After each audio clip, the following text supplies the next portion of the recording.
Stop right now and ask your doctor about this drug, because if you are 60 plus, it could be destroying your muscle tissue without any obvious symptoms until it's too late. Today, I will reveal the real cause and how to protect yourself. Many seniors are losing strength, balance, and stamina, not because their bodies are failing, but because of a medication they were told is safe for life. A routine prescription, one that rarely raises alarms. One that most people are never warned could quietly drain muscle from the body year after year. I've watched this happen in exam rooms and rehab centers for decades. People come in saying, "Doctor, I'm not in pain, I'm just slower. My legs feel heavy. Getting out of a chair takes more effort." And almost every time they assume the same thing. This is just what aging looks like. But here's the terrifying truth nobody talks about. True aging doesn't steal strength this quietly. Something else often does. Dr. Shigeaki Hinohara, one of the most respected longevity physicians in the world, warned about this exact problem. He said, modern medicine has become obsessed with fixing numbers on a chart while ignoring vitality. We lower lab values, we normalize readings, but we stop measuring whether the person can still live fully in their body. Hinohara used an analogy I've never forgotten. If you fix the dashboard light but damage the engine, the car still fails. And muscle loss is one of the most common engines we silently damage, because we rarely track it until it's already severe. I want to be very clear about something. This is not about vanity. This is not about looking muscular or lifting heavy weights. Muscle is your ability to climb stairs without gripping the railing.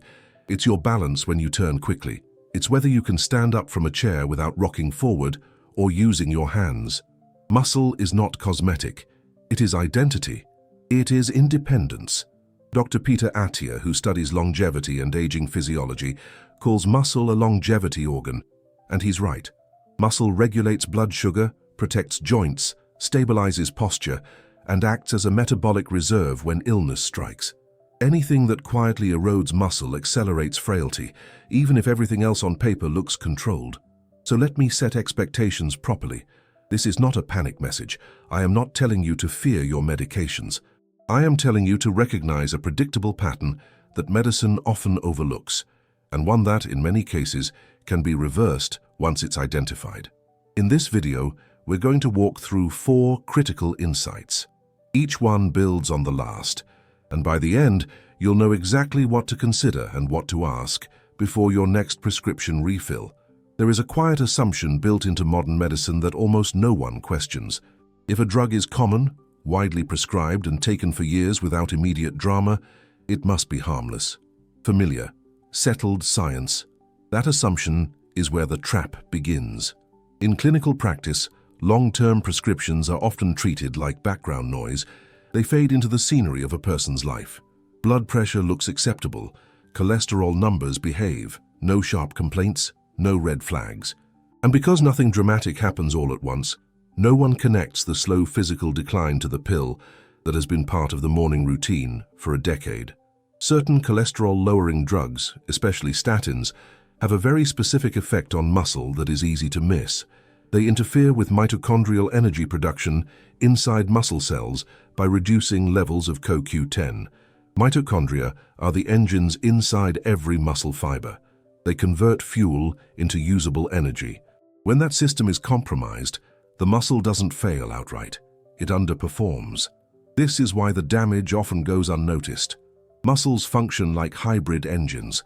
When the battery is removed, the engine still runs, but inefficiently, sluggishly, and with far more strain. The muscle contracts, but endurance drops. Recovery slows. Power fades.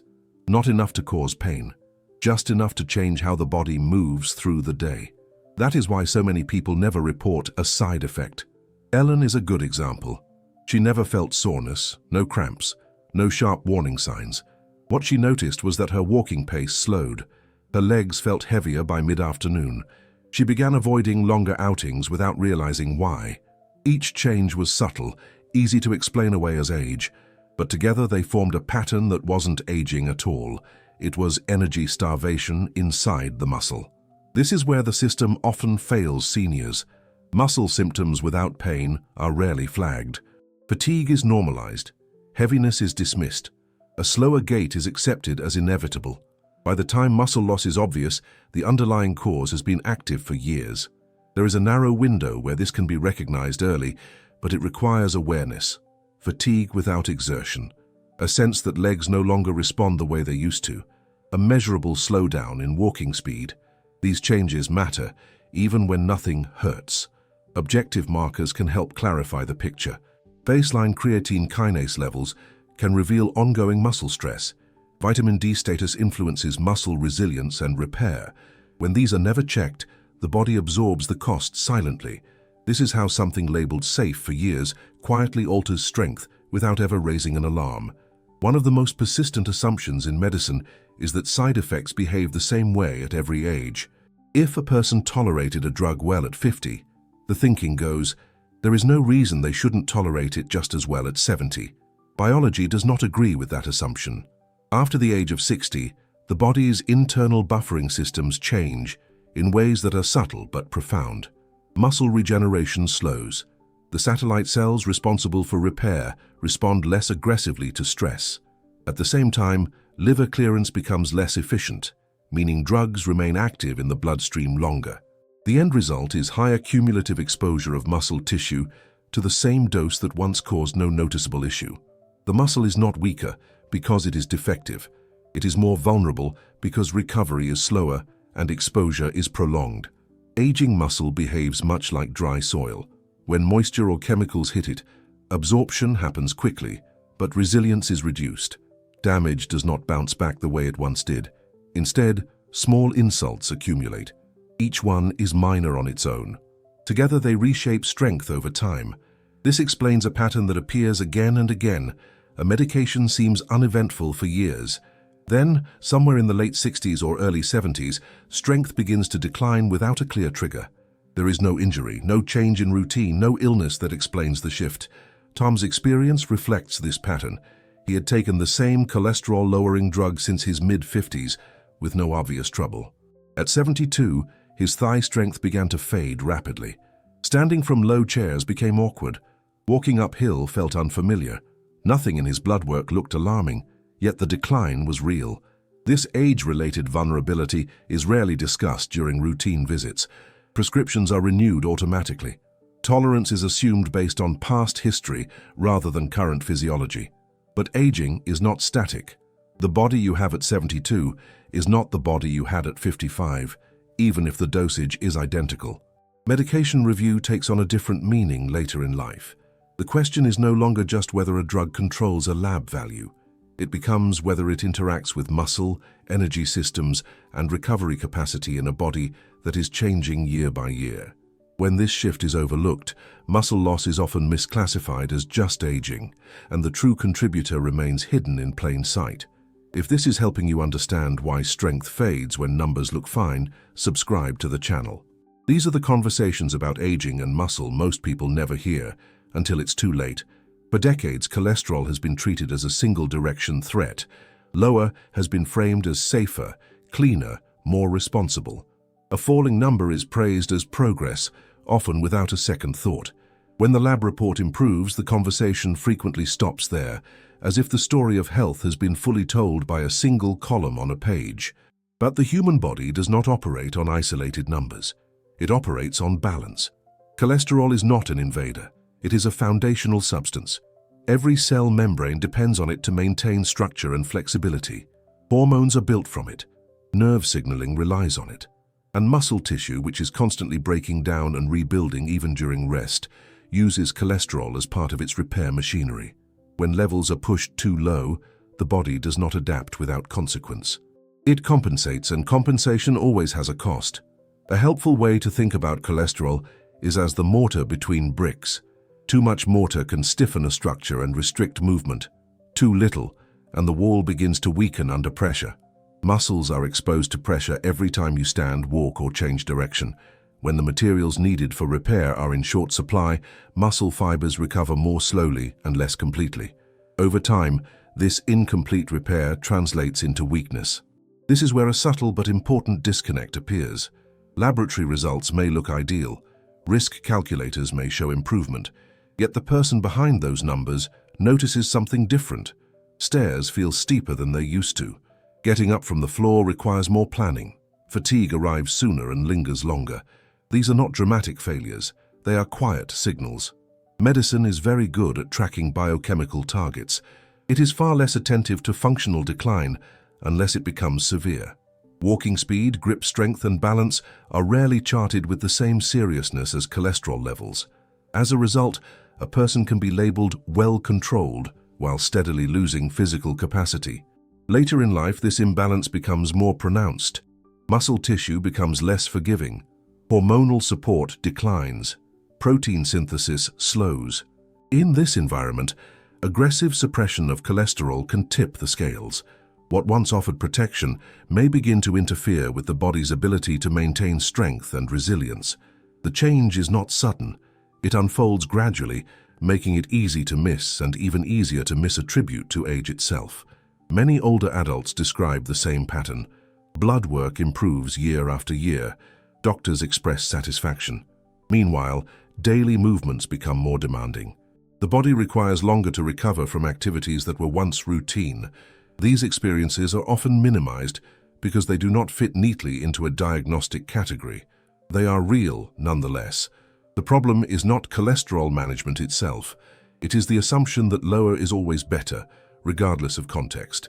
Health in later years is defined less by the absence of disease markers and more by the preservation of function. Mobility, balance, and strength determine whether a person remains independent or becomes fragile. When clinical success is measured only by numbers, the reality of lived experience can be overlooked. The body does not negotiate with lab reports.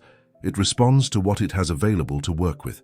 When essential building blocks are chronically restricted, the consequences surface in movement long before they appear in tests.